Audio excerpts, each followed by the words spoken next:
읍내에서 남쪽 마을까지 십리길을 옥순이는 매달 두세 번씩 걸었다. 집신 닳는 속도가 보통 사람의 배는 됐다. 그 발로 20년 동안 40쌍 넘는 혼담을 이어줬고 그중 파경을 맞은 집은 단 두 곳이었다. 마을 사람들은 옥순이가 중매를 서면 하늘도 거둔다고 했다. 옥순이는 그 말을 들을 때마다 픽 웃었다. 하늘은 무슨 발품이지. 남편은 옥순이가 30 초반일 때 역병으로 먼저 세상을 떴다. 슬하에 자식 하나 없이 혼자 남겨진 그때 옥순이가 찾아낸 것이 중매였다. 처음엔 이 집 저 집 기웃거리다가 어느새 5골에서 이름이 불리는 사람이 됐다. 옥순이가 중매로 받는 사례는 집안 형편에 따라 달랐다. 가난한 집에서는 쌀 서말이나 배 한 필, 넉넉한 집에서는 엽전 2냥에서 5냥. 한번 혼담을 성사시키면 양쪽에서 각각 받으니 잘 되면 10냥 가까이 손에 쥐는 일도 있었다. 하지만 혼담이 깨지면 한 푼도 없었다. 그래서 옥순이는 늘 두세 건을 동시에 굴리며 살았다. 그해 가을, 옥순이는 두 집안 사이에 끼었다. 한쪽은 읍내 최 씨였다. 포목전을 크게 하는 집으로 읍내에서 재산이 넉넉하기로 손꼽혔다. 최 씨가 옥순이를 불러들인 건 둘째 아들 덕보 때문이었다. 나이 22에 얼굴이 반듯하고 몸집도 좋았지만 어릴 때 앓은 홍역 때문에 왼쪽 귀가 어두웠다. 최 씨는 옥순이 앞에 앉자마자 그 얘기부터 꺼냈다.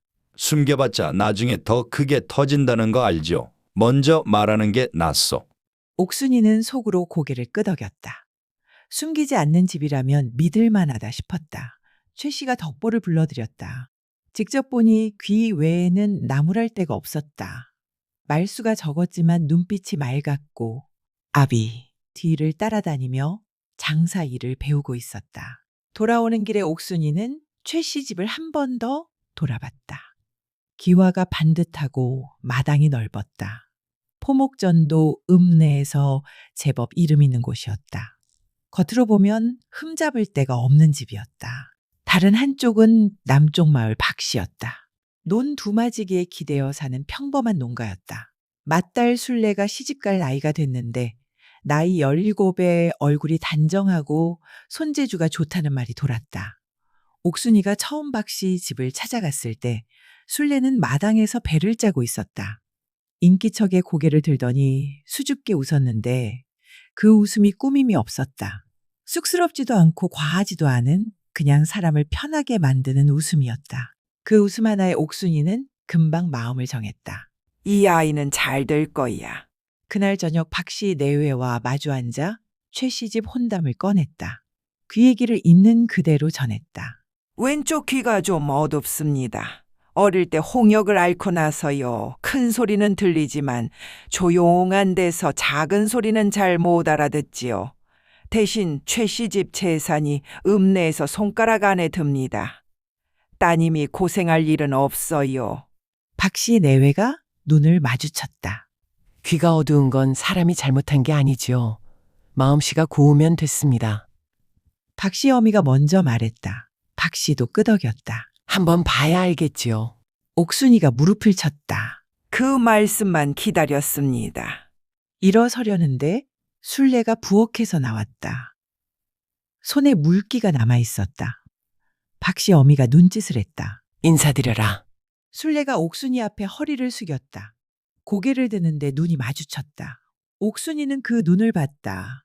겁먹은 것도 아니고 기대에 찬 것도 아니었다. 그냥 조용히 자기 운명을 기다리는 눈이었다. 17살이 그런 눈을 하고 있다는 게 옥순이는 마음에 걸렸다. 상견례 날은 열흘 뒤로 잡혔다. 옥순이는 두 집 사이를 오가며 준비를 챙겼다. 마음이 가벼웠다. 두 집 모두 마음에 들었고 사례도 합쳐 7냥이 들어올 터였다. 겨울 땔감값에 장에서 비단 한자 살 돈까지 남는 금액이었다.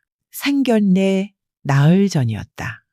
최 씨 집에 들러 마지막 준비를 확인하고 돌아오는 길이었다. 해가 뉘어뉘어 넘어가고 장터 사람들이 하나 둘 집으로 돌아가는 시간이었다. 읍내 장터기 주막에서 취기 오른 목소리들이 흘러나오고 있었다. 옥순이는 그냥 지나치려 했다. 그런데 발이 멈췄다. 낯익은 목소리였다. 최 씨였다. 그 집이 뭘 알겠어. 시골 구석이라 소문도 못 들었을 거야. 옥순이는 담벼락에 등을 붙였다. 숨을 죽였다. 형편이 그 모양인데 어찌 숨겼소? 모르는 목소리였다. 숨긴 게 아니지. 말할 필요가 없었던 거야. 혼례 치르고 나면 그뿐이지. 며느리가 된 다음에 뭘 어쩌겠어. 귀 얘긴 했으니 각오는 했겠지만 그건 숨기면 나중에 더 크게 터지니까. 근데 빚은 달라. 혼수 명목으로 논문서 가져오게 하면 전 씨한테 다시 돈 끌어 쓸 수 있어. 그것만 되면 일단 버티는 거야. 그때 주막 문이 삐걱거렸다. 옥순이는 심장이 멎는 것 같았다. 반사적으로 몸을 더 붙였다. 담벼락 모서리 너머로 얼굴을 숨겼다. 발소리가 났다. 주막에서 나온 사내가 길 쪽으로 걸어왔다. 옥순이 바로 앞을 지나쳤다. 옥순이는 숨을 참았다. 사내가 멈추지 않고 지나가자 그제야 조금씩 숨을 내쉬었다. 안에서 목소리가 다시 이어졌다. 300냥이 넘는다며? 넘지. 그래서 서두르는 거잖아. 전 씨가 올 겨울 안으로 갚으라고 했어. 이번 혼담 아니면 방법이 없어. 잠깐 침묵이 흘렀다. 그래도 되겠소? 나중에 박 씨가 알면 알면 어떡해. 그때는 이미 혼례 문서에 도장이 찍힌 다음이야. 주막 안에서 술잔 부딪히는 소리가 났다. 옥순이는 그 자리에서 움직이지 못했다. 다리에 힘이 없었다. 담벼락에 손을 짚고 버텼다. 300냥. 읍내 기와집 한 채 값이었다. 그리고 박씨집 논 두마지기. 순례가 시집을 가면 혼수 명목으로 논문서를 빼앗긴다. 박씨가 평생 일궈온 땅이 최씨 빚쟁이 손으로 넘어간다. 순례는 빚더미 위에 올라앉는 것이었다. 귀 어두운 남편 하나 감당하는 것이 아니라 집안 전체를 끌어안게 되는 것이었다. 그리고 최 씨는 절박했다. 올 겨울 안으로 갚아야 했다. 이번이 아니면 방법이 없었다. 그래서 서두른 것이었다. 옥순이는 최 씨가 처음 귀 얘기를 꺼냈을 때를 떠올렸다. 솔직한 사람이라고 생각했다. 그런데 그것은 솔직함이 아니었다. 작은 것을 내주고 큰 것을 숨긴 것이었다. 나중에 더 크게 터질까봐 한 말이었다. 계산이었다. 장터 사람들이 옥순이 옆을 지나쳐갔다. 아무도 담벼락에 붙어선 옥순이를 보지 않았다. 집으로 돌아와 밥을 짓지 않았다. 부뚜막 앞에 쪼그리고 앉아 불씨만 들여다봤다. 손이 차가웠다. 쥐었다 폈다 해봤지만 온기가 돌아오지 않았다. 말하면 혼남이 깨진다. 7냥이 날아간다. 최 씨가 가만히 있지 않는다.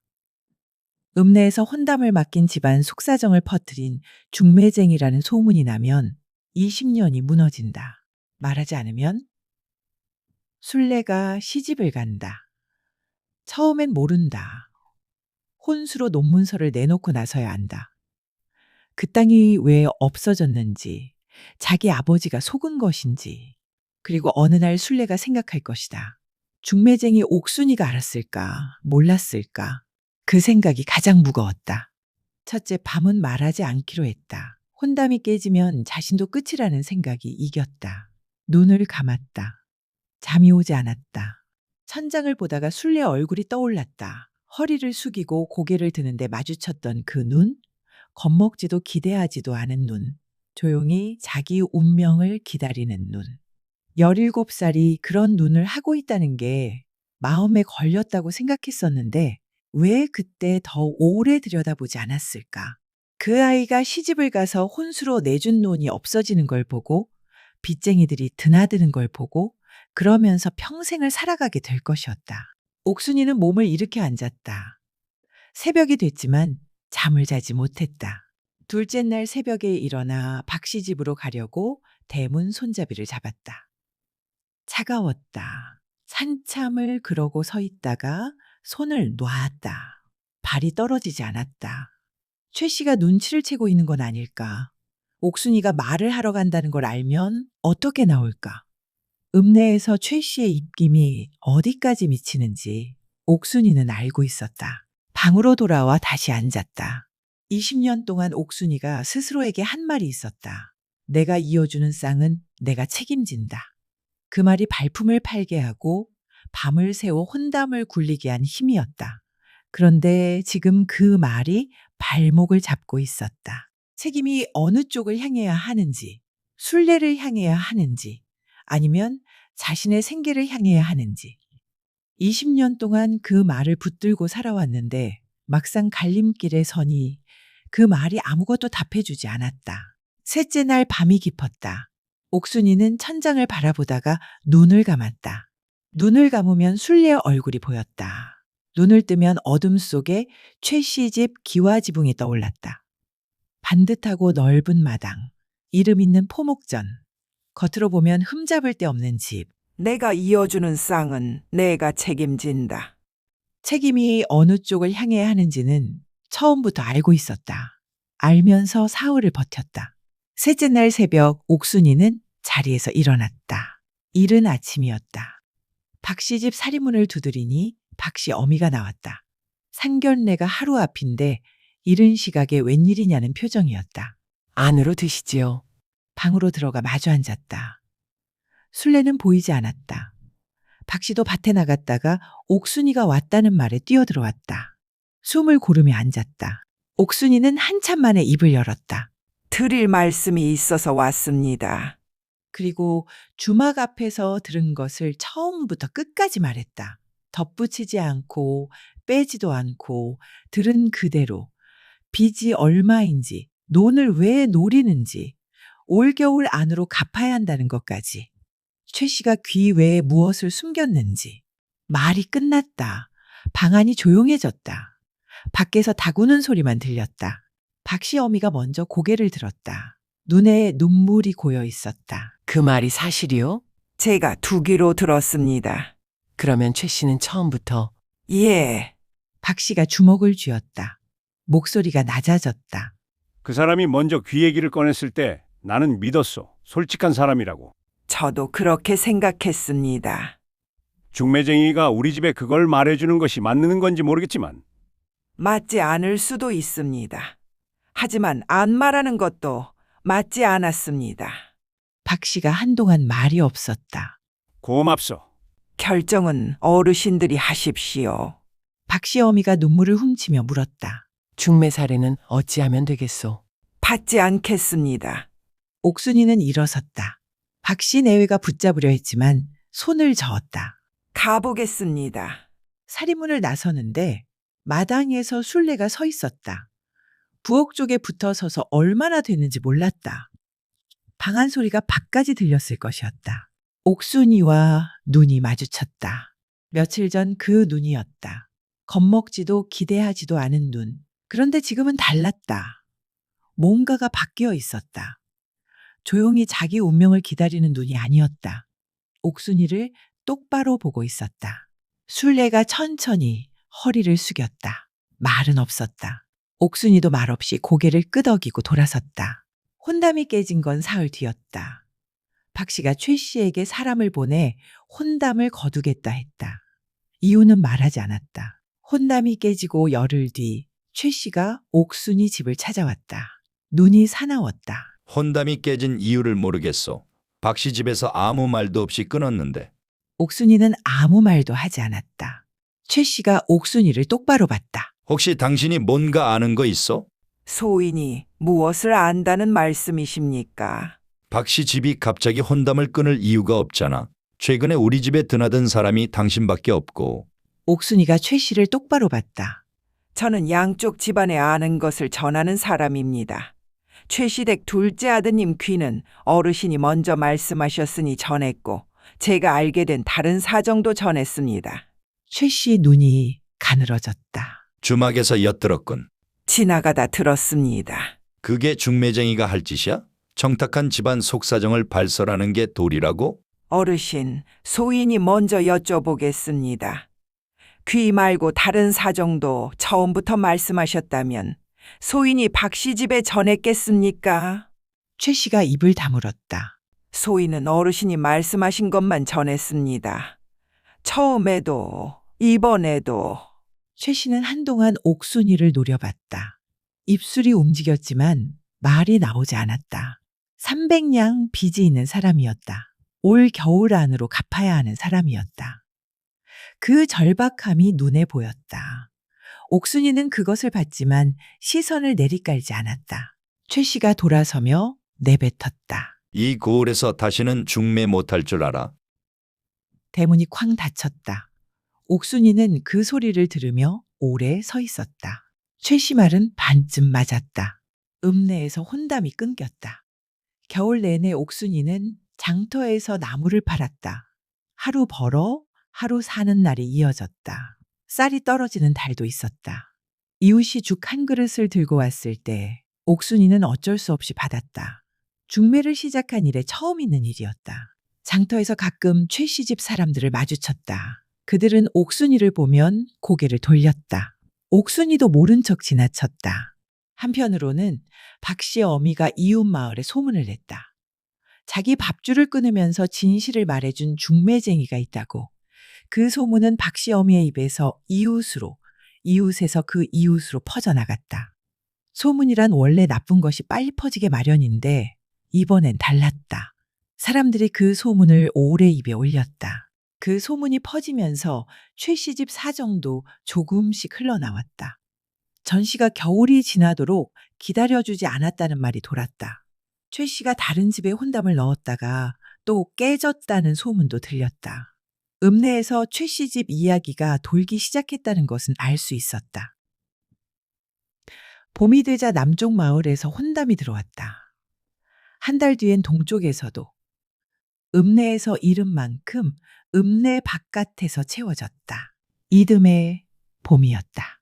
미안한 마음이 남아서였는지 옥순이는 박 씨 집 순례의 혼처를 직접 발로 뛰어찾았다. 동쪽 마을에 이 씨 집 맏아들이었다. 논밭은 많지 않았지만 빚이 없었고 청년 본인이 성실하다는 말이 사방에서 들렸다. 얼굴도 몸도 성했다. 옥순이는 이 씨 집을 3번 찾아가 직접 확인했다. 혼담이 성사됐다. 홀레날 순례가 가마를 타러 나오는데 마당에서 옥순이와 마주쳤다. 순례의 눈이 빨갰다. 울었는지 기쁜지 알 수 없는 얼굴이었다. 그런데 입꼬리가 올라가 있었다. 처음 봤을 때 그 웃음이었다. 꾸밈 없고 쑥스럽지도 않고 과하지도 않은. 잘 사십시오. 옥순이가 말했다. 순례가 고개를 숙였다. 말은 없었지만 옥순이는 알아들었다. 혼례가 끝나고 박 씨 어미가 옥순이 손을 잡았다. 우리 딸이 잘 살 것 같소. 지난해 일은 제가 할 일을 한 것뿐입니다. 옥순이는 더 듣지 않고 손을 뺐다. 사례는 쌀 5말과 엽전 1냥이었다. 많지 않았다. 하지만 집으로 돌아오는 발걸음이 가벼웠다. 그 뒤로도 최 씨 집 덕보는 장가를 못 갔다는 말이 들렸다. 빚쟁이들이 드나들고 집이 기울었다는 소문도 돌았다. 결국 포목전을 접었다는 말이 장터에 퍼졌을 때 옥순이는 나무를 다듬다가 잠깐 손을 멈췄다. 통쾌하지 않았다. 그렇다고 아무렇지도 않지는 않았다. 덕보가 불쌍했다. 아버지의 빚 때문에 장가도 못 가고 집도 기울어가는 것이었다. 귀 어두운 것보다 그것이 더 무거운 짐이었다. 최 씨도 처음부터 나쁜 사람이었던 것은 아닐 것이다. 그냥 절박했던 것이다. 절박한 사람이 작은 것을 내주고 큰 것을 숨겼다. 그게 전부였다. 옥순이는 다시 나무를 다듬기 시작했다. 그날 주막 앞을 지나치지 않았더라면 어땠을까? 그냥 몰랐더라면, 혼담을 성사시키고 7냥을 받았더라면 순례는 시집을 갔을 것이고 나중에 알게 됐을 것이고 그때 순례가 그 조용한 눈으로 어딘가를 바라봤을 것이다. 그 생각이 자꾸 돌아왔다. 답은 나오지 않았다. 아마 평생 나오지 않을 것이었다. 옳은 것을 했는지 아니면 그냥 자기 마음이 편한 쪽을 택한 것인지 그 둘이 같은 것인지 다른 것인지도 몰랐다. 옥순이는 나물 한 줌을 묶으며 오늘도 어딘가에서 이어질 혼담을 머릿속으로 굴리기 시작했다. 발품을 팔아야 할 집이 아직 2군데 남아 있었다. 집신이 또 다를 것이었다. 시청해 주셔서 감사합니다.